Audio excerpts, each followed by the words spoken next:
Hello family, কেমন আছো তোমরা সবাই? আজকে আমরা বন্ধুরা মিলে মাঠে চলে গেছিলাম পেয়ারা, শসা, টমেটো মাখা খেতে। দেখতে দেখো সকাল থেকে কি কি করলাম আমরা। সবার প্রথমে আমি আর আমরা দুটো বন্ধু মিলে বাজারে চলে গেলাম। বাজার থেকে শসা, পেয়ারা অনেক কিছু নিয়ে আসলাম। আর হঠাৎ করে এই বন্ধুরা মিলে সবাই মিলে প্ল্যান করলাম যে অনেকদিন কিছু খাওয়া হয়নি, তো চল একটা মাখা করি।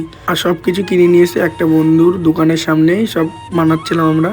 যে লঙ্কাটা কাটছে তারই দোকান। আর যেহেতু শীত, কেউই হাত লাগাতে চাইছিল না, তো আমি ওকে বললাম তুই যখন করছিস তুই করতে থাক একা একা, আমরা শুধু তোর পাশে বসে দেখবো। আর কাজ করা আর বসে থাকা দুটোতে সমানই। তা আমি বললাম তুই কর, আমরা দেখছি বসে বসে। আর অপেক্ষা করছিলাম যে কখন মাখাটা হবে আর সবাই মিলে খাবো। আর যেহেতু শীতকালে মাখাটা করছি, তো আশেপাশের থেকেও 2-3 জন চলে এসেছিল, তাদেরকেও কিছু কিছু করে দিয়ে দিলাম। আর আমরা বাইক নিয়ে চলে গেলাম মাঠে খেতে, কারণ যেখানে বসেছিলাম সেখানে যদি আর 10 মিনিট থাকতাম তাহলে আমরাই হয়তো আর পেতাম না। তো ফাইনালি মাঠের মধ্যে চলে আসলাম, দিয়ে প্যাকেটটা খোলা হলো। আর সবার রিয়াকশনটা দেখতেই পাচ্ছ, প্রথমে একটা বাইট করে সবাই নিয়ে নিচ্ছে, আমি একটা নিয়ে নিলাম, আর সেই টেস্ট হয়েছিল। আর তোমরাও কি বন্ধুরা মিলে সবাই এরকম ভাবে কিছু মাখিয়ে টাকিয়ে খাও নাকি আমাদের কমেন্টে বলবে। আর আমার ভিডিও বানাতে বানাতে 2-3 বছর হয়ে গেছে, কিন্তু আমার একটা চ্যানেলও দাঁড়ায়নি। তো এর আগের বছর এই চ্যানেলটা খোলা হয়েছে, তোমরা সবাই মিলে একটু সাপোর্ট করলে আমরা একটু দাঁড়িয়ে যাবো। তোমরা সবার বন্ধুদের কাছে যদি একটা করে শেয়ার করে দিও আর একটা লাইক আর সাবস্ক্রাইব করে দিও, তাহলে আমাদের চ্যানেলটাও দাঁড়িয়ে যাবে। তো এই ভিডিওটা এইটুকুই।